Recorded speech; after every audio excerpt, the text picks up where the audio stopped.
Pessoal, tudo bom com vocês? Bom, eu me chamo André e eu vou iniciar esse módulo 2 falando sobre estática dos fluidos, beleza? Então vamos nessa. Tá, quero falar um pouquinho primeiramente sobre a etimologia da palavra mecânica dos fluidos. Mecânica é um ramo da física que estuda as interações entre força e energia com a matéria, relacionados aos estados de movimento e repouso dos corpos. Beleza? Então eu vou ter um corpo e devido à interação entre força e energia em relação a esse corpo, eu vou verificar que o estado de movimento pode ser alterado, né? Ou seja, esse corpo ele poderia estar em repouso e atingir um movimento devido a uma força aplicada. Então a mecânica ela quer estudar como a matéria interage quando submetida à força, né? Ou quando submetida à energia. Como o movimento reage a essas entidades físicas atuando sobre esses corpos, beleza? E o fluido? É um material que se deforma continuamente quando submetido a qualquer tensão cisalhante, que é tangente à área, né? Então, olha que bacana. Se eu tenho aqui esse cisalhamento simples, aqui eu tenho uma placa fixa e aqui eu tenho uma placa móvel.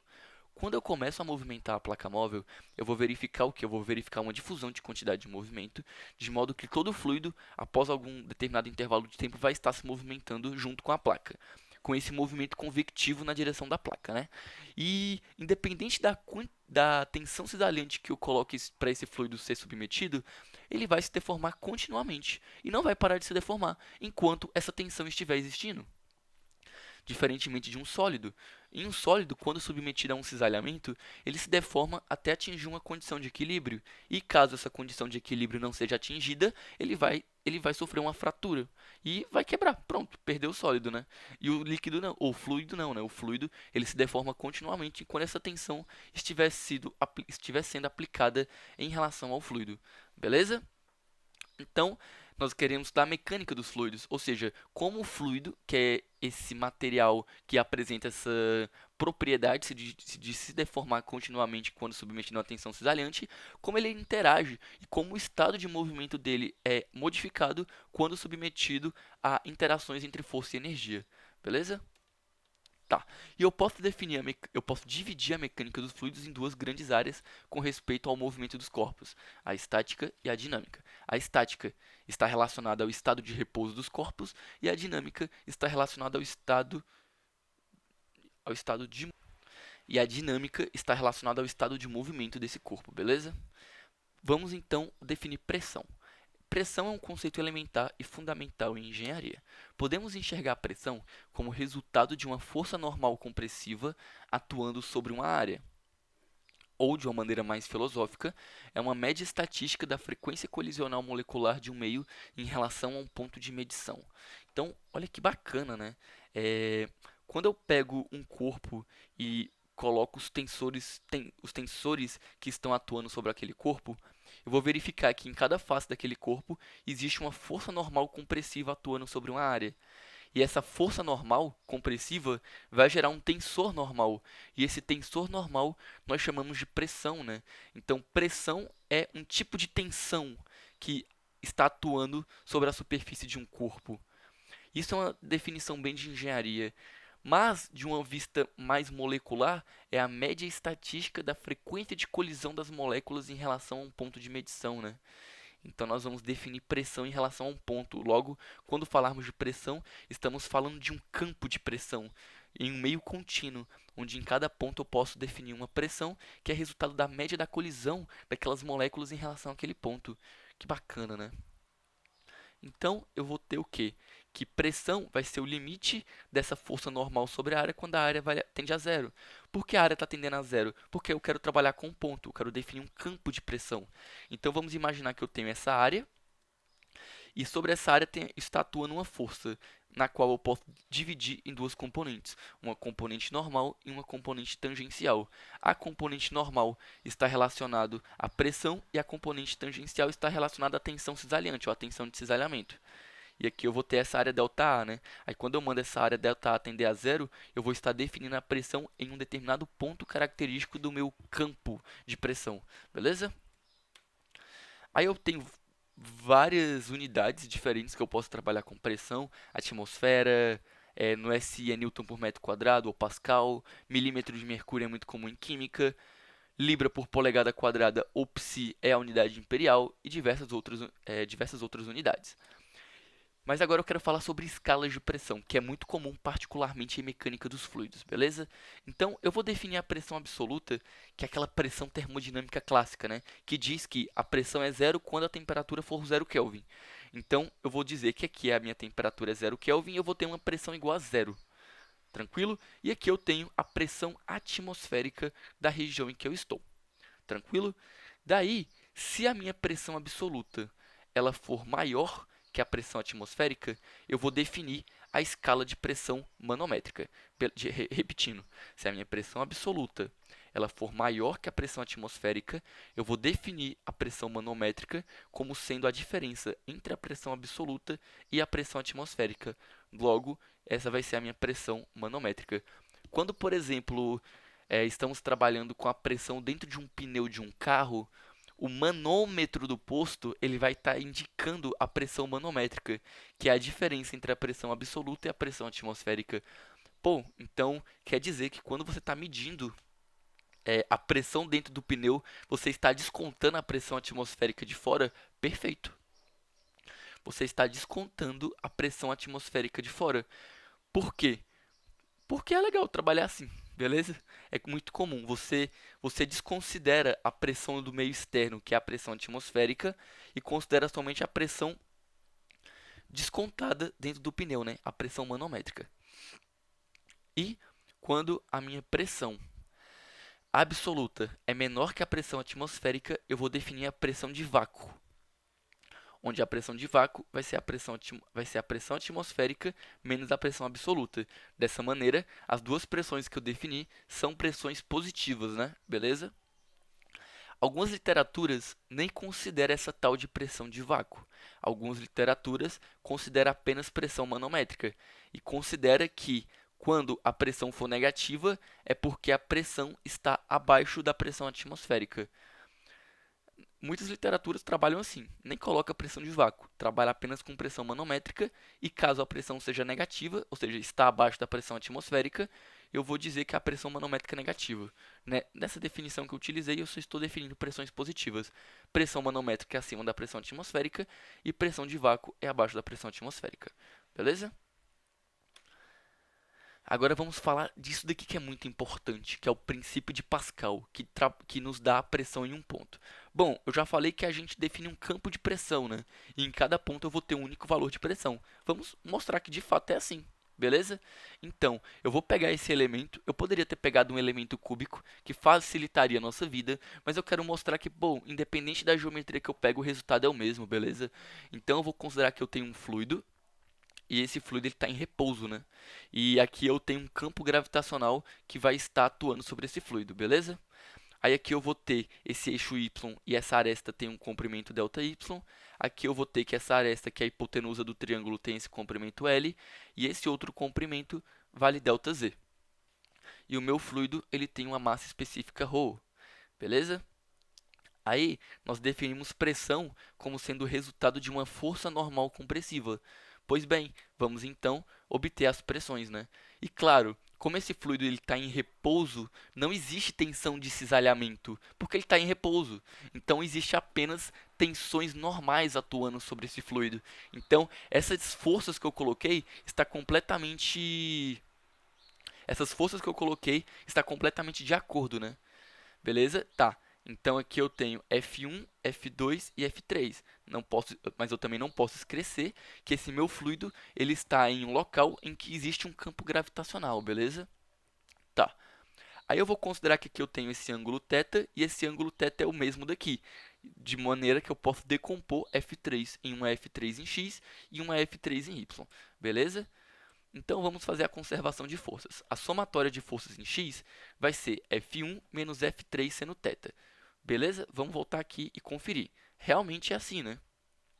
Eu vou ter que o somatório de forças em x vai ser F1 menos F3 seno θ, porque quando eu pego o seno de θ eu vou ter a componente em x da F3. Então F1 menos F3 seno θ é igual a zero. Por que igual a zero? Porque eu disse que o meu fluido está em repouso. Então o somatório de forças tem que ser igual a zero. Aí eu posso substituir F1. O que que é força? É pressão vezes área, né? Não, não é qualquer força que é pressão vezes área. Força normal compressiva é pressão vezes área. Beleza? Então a minha força aqui vai ser a pressão P1 vezes a área, que é delta Z, delta Y.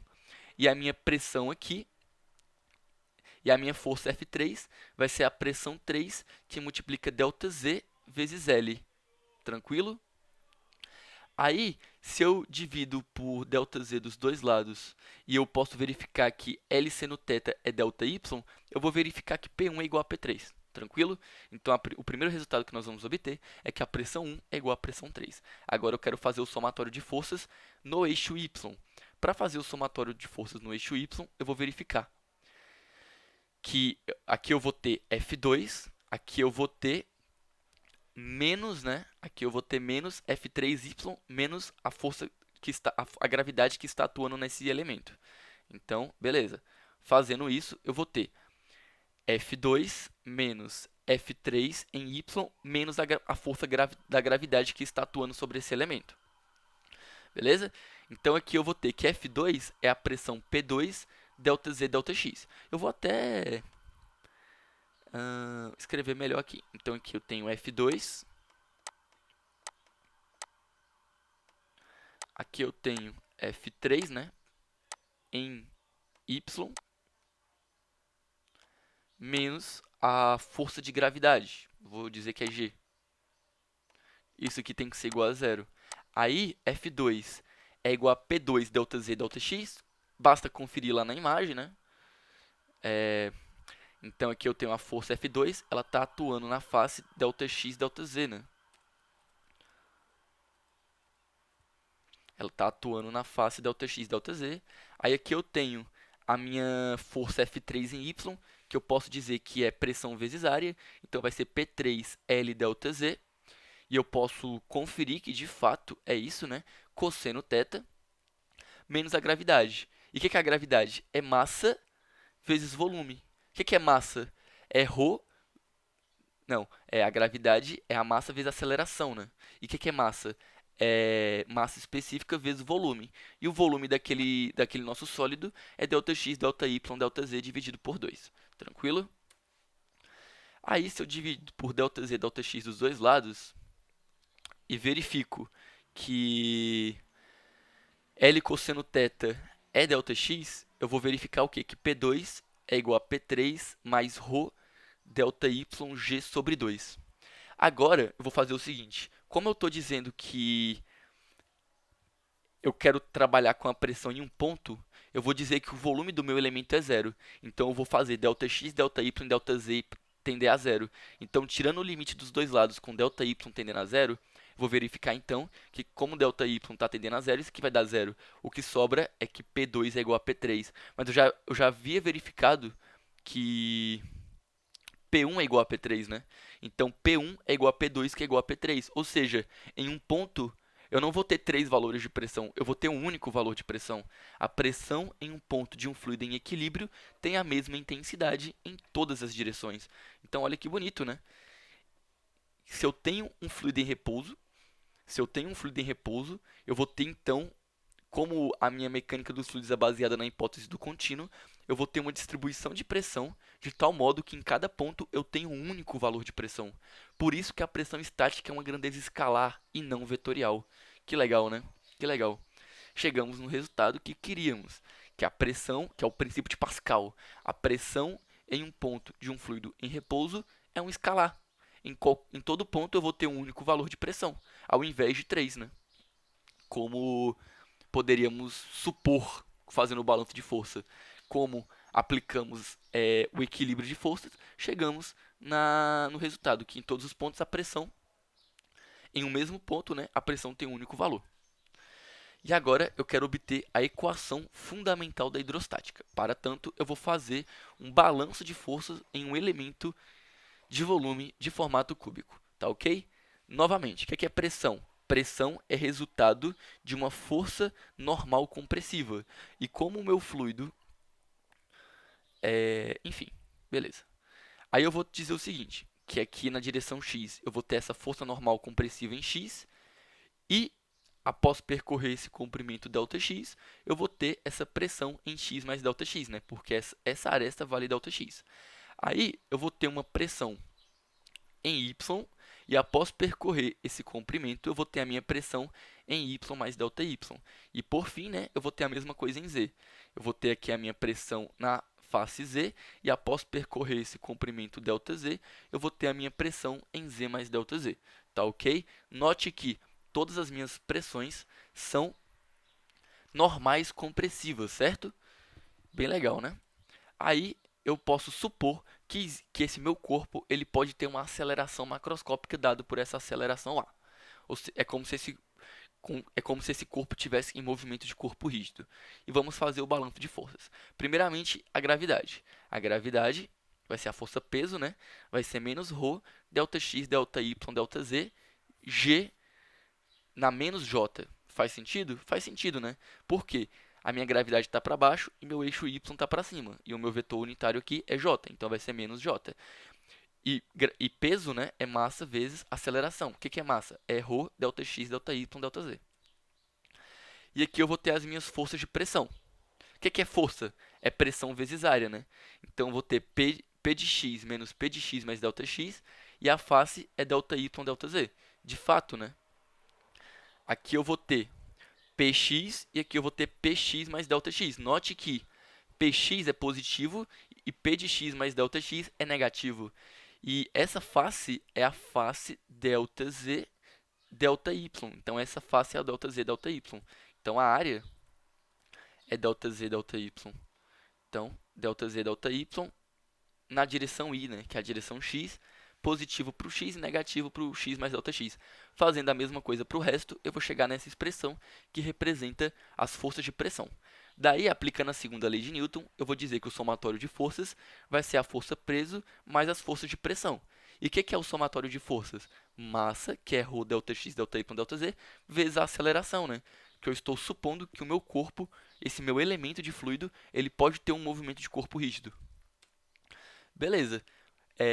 Manipulando a expressão, eu posso chegar nisso daqui. Como é que eu manipulei? Eu passei o sinal negativo em cada um e multipliquei por menos um dos dois lados. Eu cheguei nessa expressão, que P de x mais ΔX menos P de x sobre ΔX, mais P de y mais ΔY menos P de y sobre ΔY, mais P de z mais ΔZ menos P de z sobre ΔZ, é igual à massa específica, que multiplica a gravidade menos a minha aceleração A. Que novamente é a minha aceleração, supondo que esse meu elemento tem movimento de corpo rígido. A pergunta é, por que eu escrevi desse jeito? Note que eu também dividi pelo volume dos dois lados a minha expressão, né? Por que eu escrevi a expressão desse jeito? Porque aqui eu tenho uma razão incremental, né? Ou consciente de Newton. Tem a forma de uma derivada. E de fato, eu vou passar o limite dos dois lados com ΔX, ΔY, ΔZ tendendo a zero, para tender a um ponto, né? Porque se eu faço o volume tender a zero, está tendendo a um ponto. Fazendo isso, então aqui eu vou ter a variação da pressão com respeito a x, a variação da pressão com respeito a y e a variação da pressão com respeito a z. E aqui eu vou ter ρ, que multiplica g menos alfa. Agora, note que aqui eu tenho um vetor, né? Porque está na direção i, j e k.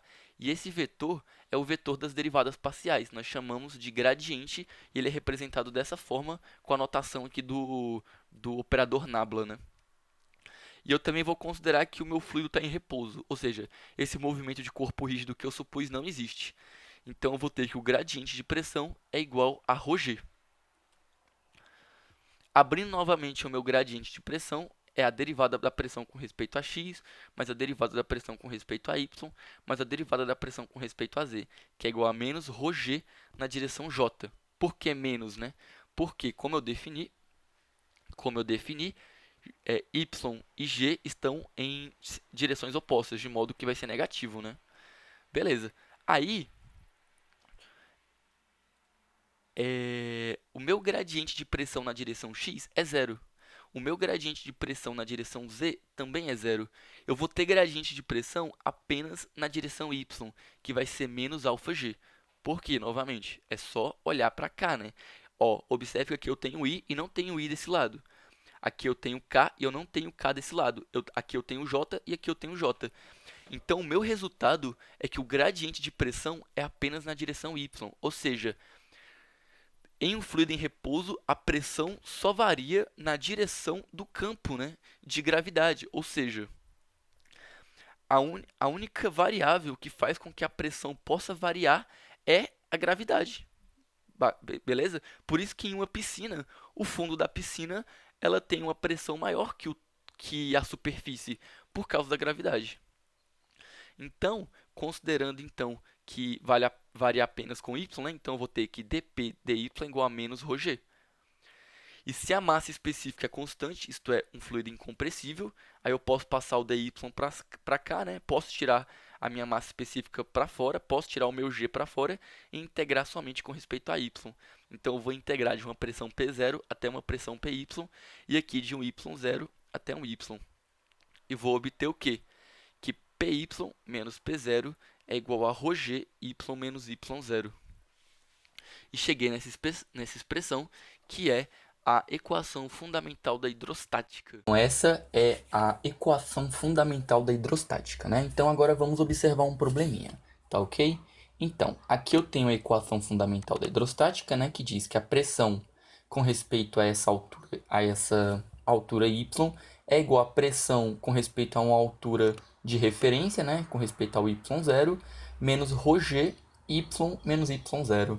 Então vamos pegar, por exemplo, um tanque, beleza? Então aqui eu vou ter um fluido líquido e esse fluido líquido vai ter uma superfície de separação com o ar, beleza? Então aqui eu tenho um fluido líquido e aqui eu tenho ar. Aí eu vou estabelecer aqui o meu sistema de coordenadas, beleza? Eu vou orientar um eixo y para baixo, tá ok? E se eu estou orientando o meu eixo y para baixo, a gente sabe que a gravidade também está apontando para baixo. Então observe que o meu g ele tem a mesma direção do meu y. E quando nós obtivemos a expressão da equação fundamental da hidrostática, nós consideramos que o meu eixo y e o meu g eles estavam orientados de maneira diferente. Então, nesse caso em específico, eu tenho que trocar aqui por um mais, beleza? Porque a gravidade e o meu eixo de referência estão orientados da mesma maneira. E a gente sabe que à medida que nós temos um tanque, e à medida que a profundidade do tanque aumenta, a pressão aumenta. Então aqui tem que ser um mais, né? Porque eu estou dizendo que a pressão em uma determinada profundidade y é igual à pressão na profundidade de referência, né? Mais esse termo que representa o peso de fluido, né? Tá tranquilo? Então é isso. Então eu vou dizer que aqui o y0 vale 0. Eu vou dizer então que o meu y0 vale 0. Então, substituindo aqui por y0, eu vou ter simplesmente y, né? Só que eu vou chamar o y de h só para facilitar no meu problema, né? Porque geralmente nos livros aparece que pressão P é igual a P0 mais ρgh, né? Mais comum. Então, eu vou dizer que aqui eu vou ter uma profundidade h, tá ok? E o meu líquido ele tem uma massa específica ρ. Beleza, então a minha expressão vai ser PY é igual a P0 mais ρgh, né? Aplicando as condições de contorno, o Y0 vale 0 e a pressão inicial é igual à pressão atmosférica. Então a minha pressão vai ser a pressão em uma profundidade H é igual à pressão atmosférica mais ρgh. Tranquilo? Então, pessoal, para finalizar, espero que vocês tenham gostado, espero que vocês tenham compreendido. Muito obrigado por assistir e até a próxima. E no próximo vídeo nós continuamos falando sobre estática, beleza?